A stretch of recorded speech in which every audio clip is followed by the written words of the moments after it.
Hero Akkineni Naga Chaitanya. Nagarjuna గారి వారసుడుగా 'జోష్' సినిమాతో ఇండస్ట్రీలో అడుగుపెట్టి, ఆ తర్వాత నుండి బ్యాక్ టు బ్యాక్ సినిమాలను చేస్తూ మనల్ని ఎంతగానో అలరిస్తున్నారు తన చక్కని నటనతోటి. అయితే నాగచైతన్య 'తాండేల్' అనే మూవీతో సాయి పల్లవితో జతకట్టి త్వరలోనే మన ముందుకు రాబోతున్నారు. నాగచైతన్యకి పెళ్ళైన విషయం అందరికీ తెలిసిందే.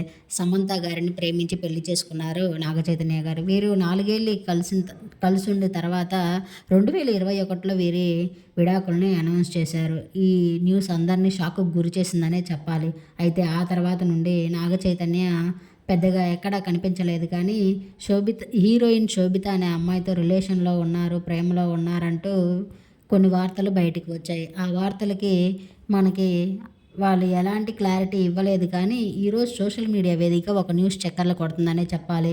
శోభితకి, నాగచైతన్యకి బంధుమిత్రుల సమక్షంలో వాళ్ళ ఇంట్లో ఒక ఎంగేజ్‌మెంట్‌ని ఏర్పాటు చేశారట. అయితే ఆ ఎంగేజ్‌మెంట్ న్యూస్ ఇప్పుడు వైరల్‌గా మారుతుంది. ఈ వీడియో నచ్చినట్లయితే లైక్ చేసి నా ఛానల్‌ని ఇప్పుడే సబ్స్క్రైబ్ చేయండి. Thank you.